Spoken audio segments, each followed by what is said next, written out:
Hello viewers, welcome to my lunch break.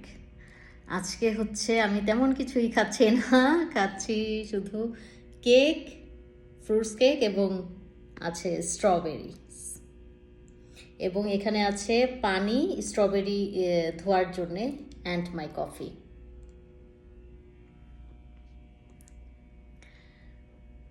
বাজার থেকে ফল কিনে এনে কখনো না ধুয়ে খাবেন না প্লিজ।